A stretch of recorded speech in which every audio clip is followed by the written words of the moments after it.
পারমাণবিক শক্তিকে কেন্দ্র করে আবারও উত্তপ্ত বিশ্ব রাজনীতির অঙ্গন।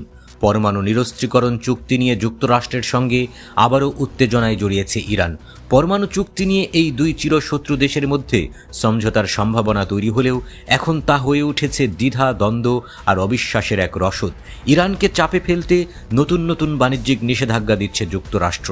বিপরীতে কোনো কিছুর তোয়াক্কা না করে ইউরেনিয়াম সমৃদ্ধকরণে অটল রয়েছে ইরান।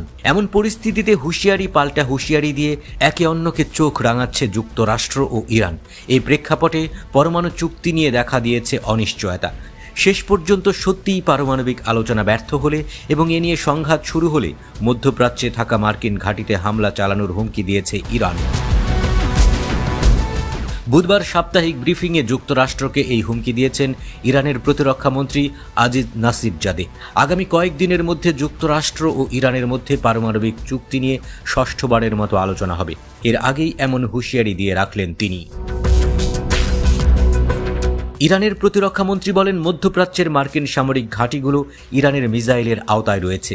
কোনো সংঘাত বাঁধানোর আগে যুক্তরাষ্ট্রের ভেবে দেখা উচিত তাদের সবগুলো ঘাঁটি আমাদের মিসাইলের আওতায়। দখলদার ইসরায়েলকে ইঙ্গিত করে তিনি বলেন, যেসব দেশ যুক্তরাষ্ট্রকে এই অঞ্চলে নিজেদের ভূখণ্ড ব্যবহার করতে দেবে তাহলে ইরানের মিসাইল তাদের উপরও আঘাত হানতে পারে। ইরানে যে কোনো ধরনের আগ্রাসন চালালে কঠোর জবাব দেওয়ার হুঁশিয়ারি দেন তিনি। যে কোনো সংঘাতের মোকাবেলায় ইরানের প্রস্তুতির উপরও জোর দেন নাসিরজাদে। ইরানের এই মন্ত্রী বলেন, সৃষ্টিকর্তা চাইলে পরমাণু আলোচনায় একটি ফলাফল আসবে, কিন্তু যদি তা না হয়, আমাদের উপর হামলা হয়, তবে প্রতিপক্ষের হতাহতের সংখ্যা অবশ্যই আমাদের চেয়ে অনেক বেশি হবে।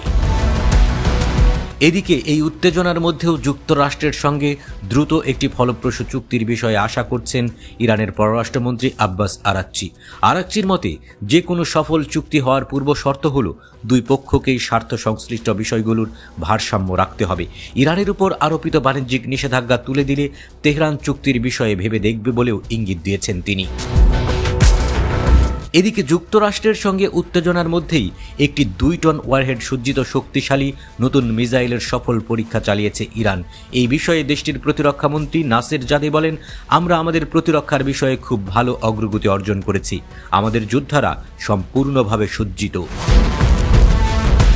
মধ্যপ্রাচ্য ভিত্তিক গণমাধ্যমগুলো বলছে, মধ্যপ্রাচ্যে মার্কিন সামরিক আধিপত্যের যুগ শেষ করতে চাইছে ইরান। এমনকি উন্নত মানের মিসাইল তৈরি এবং সামরিক সক্ষমতা বাড়িয়ে একটি আঞ্চলিক শক্তি হিসেবে মাথা উঁচু করে দাঁড়াতে চাইছে দেশটি, যেন বিদেশি কোনো শক্তি কিংবা যে কোনো চাপের কাছে তেহরানকে মাথা নোয়াতে না হয়।